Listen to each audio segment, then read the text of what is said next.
अच्छे होंगे और आपकी तैयारी भी जबरदस्त चल रही होगी। बिहार इलेक्ट्रिसिटी बोर्ड में 2156 पदों में 700 से अधिक छात्रों ने सफलता पाई है और आप सबका भी अधिक चल रहा है। 6 को लास्ट जीवी होगा। जिस तरह से सैकड़ों छात्रों के चेहरे पर मुस्कान आई है, आज उसी मुस्कान का एक और नया अध्याय आरंभ हो रहा है। मध्य प्रदेश एमपीपी के VVCL यहाँ पर भी 4009 विभिन्न पदों पर बहालियां आई हैं, जिसमें 2700 पद ITI के छात्रों के लिए है। अगर आपने 10th प्लस ITI इलेक्ट्रीशियन या वायरमैन ट्रेड से किया है तो आप यहाँ पर इस वैकेंसी के लिए फॉर्म भरने के लिए योग्य हैं। आइए हम विस्तार से इसके बारे में जानते हैं। हमारा क्या सिलेबस रहेगा, कैसे हमें तैयारी करनी चाहिए, एग्जाम कब होगा, फॉर्म कब से भरा जाएगा, उम्र की सीमा क्या है, परीक्षा शुल्क क्या है, सभी बिंदुओं पर हम विस्तार से आज चर्चा करेंगे।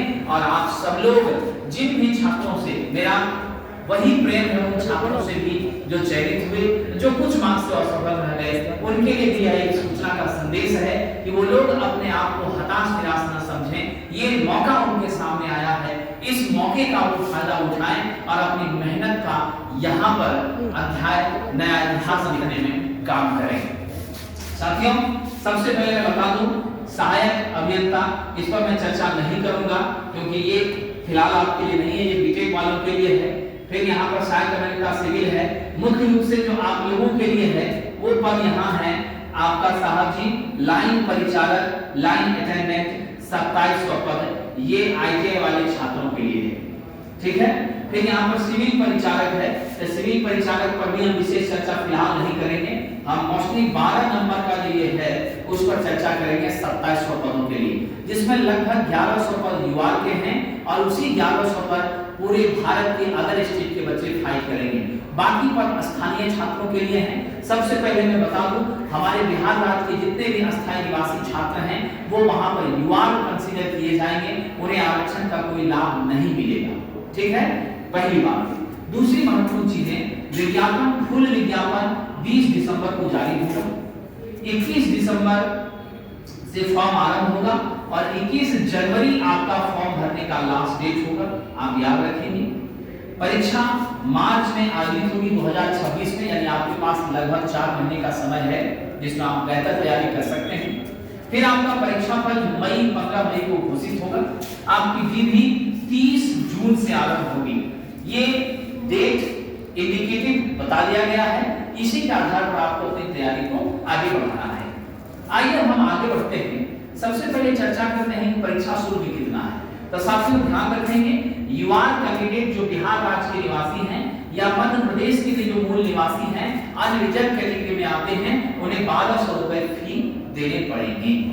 SC, ST, OBC, EWS, PWD जो मध्य प्रदेश के मूल निवासी हैं उन्हें 600 रुपए ही लगेगा। अगर आप बिहार राज्य में SC, ST हैं, यदि आप बिहार में OBC हैं, बिहार में EWS हैं, बिहार में PWD हैं, तो इसका कोई फायदा नहीं मिलेगा। वहां पर आप युवा कैंडिडेट के अंदर आएंगे और आपको 1200 ही फी देना पड़ेगा। आयु सीमा की बात कर लें तो जो अनरिजर्व कैटेगरी के छात्र हैं, जो अदर स्टेट वाले हैं या मध्य प्रदेश के भी युवा हैं, उनका भी उम्र सीमा 18 से 40 वर्ष है, जो कि पर्याप्त है, सफिशिएंट है, उचित है। इससे कम क्या हो सकता है। अब MP की जो अस्थायी निवासी हैं, चाहे वो युवा की महिलाएं हैं या फिर SC, ST हैं, OBC हैं, उन सभी के लिए सरकार ने निर्धारित किया है कि वो 18 से 45 वर्ष तक की आयु सीमा में अगर हैं तो भी फॉर्म को भर सकते हैं। ठीक है, तो ध्यान रखेंगे आप सभी लोग बिहार वाले युवा में हैं, 1200 फी लगेगा। आपकी उम्र सीमा 18 से 40 है, लगभग सभी लोग इसमें आ ही जाएंगे, ना के बराबर छात्र हैं जो बचेंगे। रही बात पेमेंट की, तो पे लेवल जो है वो 4 है। BSBSL भी लेवल 4 ही था, लेकिन यहाँ सैलरी थोड़ी सी ज्यादा है। कई सारे बच्चे MP लाइनमैन में भी ज्वाइन भी किए हुए हैं। 19,500 से 62,000 इसका पे मैट्रिक्स है। क्वालिफिकेशन की बात मैंने स्पष्ट बता दिया है। अगर आपका NCVT से ITI है, SCVT से ITI है तो आप योग्य हैं और आपका 10th होना चाहिए। 10th में आप फर्स्ट क्लास है, सेकंड क्लास है, उससे कोई मायने नहीं रखता, आपका 10th पास होना चाहिए। कि जो हमारी स्थानीय बोर्ड है, संबंधित बोर्ड है, वहां से 10th होना चाहिए और फिर ITI NCVT SCVT से होना चाहिए। ITI अगर आपका इलेक्ट्रीशियन से है तब भी भरेंगे, आपका वायरमैन से है तब भी भरेंगे, ठीक है। जो BSPLCL था वहां पर वायरमैन को योग्य नहीं किया गया था, लेकिन मध्य प्रदेश में वायरमैन को भी योग्य किया गया है। अगला देखते हैं चयन प्रक्रिया। जो सिलेक्शन का मेथड है वो 4 है। सबसे पहले तो आपका CBT 1 होगा। CBT 1 को क्वालिफाई जब आप कर जाते हैं तब आपका साहब जी क्या हो जाएगा, फिजिकल फिटनेस टेस्ट होगा। जो लाइन अटेंडेंट है उसके लिए फिजिकल फिटनेस टेस्ट होगा। फिजिकल फिटनेस टेस्ट के बाद आपकी मेडिकल होगी, देन आपका DV होगा और तब जाकर के आपकी ज्वाइनिंग होगी, ठीक है। तो हम पहले चर्चा करते हैं CBT 1। यहाँ आप जितना ज्यादा स्कोर करते हैं आपको मेरिट में आने की उतनी प्रबल संभावना है। सामान्य रूप से 100 प्रश्न होंगे, 100 अंक के प्रश्न होंगे, और अगर आप युवा से सफलता पाना चाहते हैं तो आप याद रखिएगा 80 प्लस आपको स्कोर करना है। ये मन में आप बिठा लीजिए, और ये स्कोर लाना बहुत मुश्किल नहीं है, आप सब कर सकते हैं, आप में वो ताकत है। साथियों, टेक्निकल सेक्शन और नॉन टेक सेक्शन में मैंने 2 भागों में बांटा है। जब 20 तारीख को फुल नोटिफिकेशन आएगी तो वहां विस्तृत चर्चा इसकी रहेगी। फिलहाल जो पिछला एग्जाम हुआ उसके आधार पर मैं आपको बता रहा हूं। ट्रेड से लगभग 60 क्वेश्चन होंगे। Engineering drawing, workshop, calculation and science, वहां से 13 से 15 क्वेश्चन होंगे। ऑलमोस्ट 75 मार्क्स आपको टेक्निकल सेक्शन से रहने वाले हैं। नॉन टेक सेक्शन की बात करेंगे तो जीके, मध्य प्रदेश का भी जीके होगा, आपका करंट अफेयर्स भी होगा, पुरानी भूगोल की भी चीजें होंगी, इतिहास की भी चीजें होंगी, मॉडर्न हिस्ट्री होगा, एंशिएंट हिस्ट्री होगा, हर तरह की चीजें से मिला करके 10 प्रश्न जीके से रहेंगे। मैथ और रीजनिंग, जो बेसिक 10th लेवल का मैथ रीजनिंग है, वहां से 15 क्वेश्चन होंगे, यानी 25 मार्क्स आप ऑलमोस्ट रख लीजिए नॉन टेक सेक्शन से। यानी टेक्निकल सेक्शन आपका वाइटल रोल प्ले कर रहा है। तो अगर आप यहाँ बेहतर मेहनत करते हैं जैसा कि आप लोग करते आए हैं तो आपकी सफलता सुनिश्चित हो जाती है। बाकी इसका क्लियर पटाक्षेप जो है वो 20 तारीख को हो जाएगा। स्पष्ट रूप से यही सिलेबस का स्टैंडर्ड है। मार्क्स डिस्ट्रीब्यूशन में अगर कोई बदलाव होता है, जिसकी संभावना कम है, होता है, तो वो स्पष्ट रूप से कहां पता चलेगी, 20 को फुल नोटिफिकेशन में पता चल जाएगी। नेगेटिव मार्किंग फिलहाल ना के बराबर कही गई है, अगर रहेगी तो 20 तारीख के नोटिस में वो स्पष्ट हो जाएगा कि भाई नेगेटिव मार्किंग कितना रहना है। नॉर्मलाइजेशन तो सामान्य सी बात है, होगा ही, जैसे यहाँ हुआ था वहां भी नॉर्मलाइजेशन होगा, उसी के आधार पर मेरिट लिस्ट तैयार की जाएगी। PFT दूसरा स्टेज है फिजिकल फिटनेस टेस्ट, जिसमें पोल पर चढ़ना होगा, 10 केजी वजन लेकर के आपको दौड़ना होगा। उसका एक स्टैंडर्ड दिया गया है जिसको मैं अलग से आपके लिए विश्लेषण कर दूंगा, ठीक है।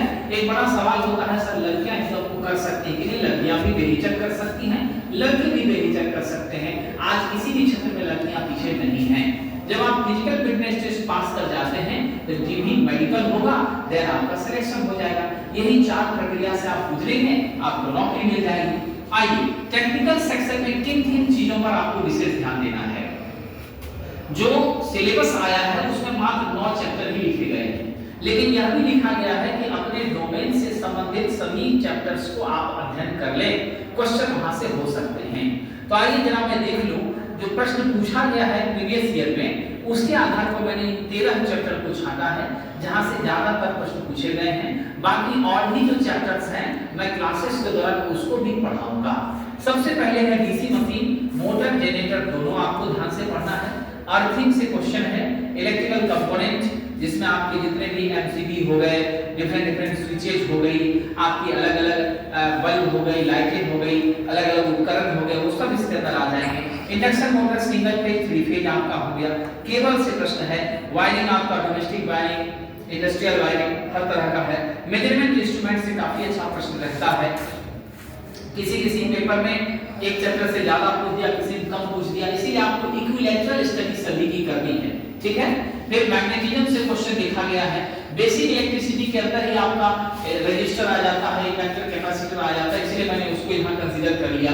हेल्थ टूल से प्रश्न है, एसी थ्योरी से प्रश्न है, ट्रांसफार्मर से प्रश्न है, AC/DC वाइंडिंग से प्रश्न है। मोस्टली ये 13 चैप्टर मेन है, बाकी 3-4 और महत्वपूर्ण चैप्टर्स जो स्टडी करने के बाद as per the question structure जो हमें प्राप्त होंगे, मैं उन चैप्टर्स को भी आपके लिए डिस्कस करूंगा। इसके अलावा जो आपका टॉपिक है वो है एनवायरमेंटल साइंस, जो बेसिक साइंस के अंदर आता है, जो आप फर्स्ट ईयर ITI में पढ़ते हैं, जहां वर्क्स ऑफ कैलकुलेशन है, आपका इंजीनियरिंग ड्राइंग है, जिसके अंदर आपको स्पीड वेलोसिटी पढ़ना है, जिसके अंदर आपको ग्रेविटेशन पढ़ना है, जिसके अंदर आपको लीवर पढ़ना है, ठीक है, जिसके अंदर आपको बेसिक इलेक्ट्रिसिटी भी है।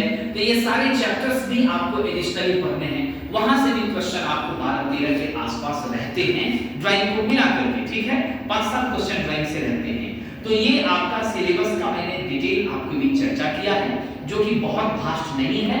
आप अगर चाहेंगे, कोशिश करेंगे तो 3 से 4 महीने में आप इसमें अपनी पकड़ बना सकते हैं। खास करके वैसे छात्र जो BSPSC में मायूस हो गए, कुछ मार्क्स से वो चूक गए, वैसे छात्रों के लिए ये एक मध्यम का काम ये वैकेंसी करेगी और आप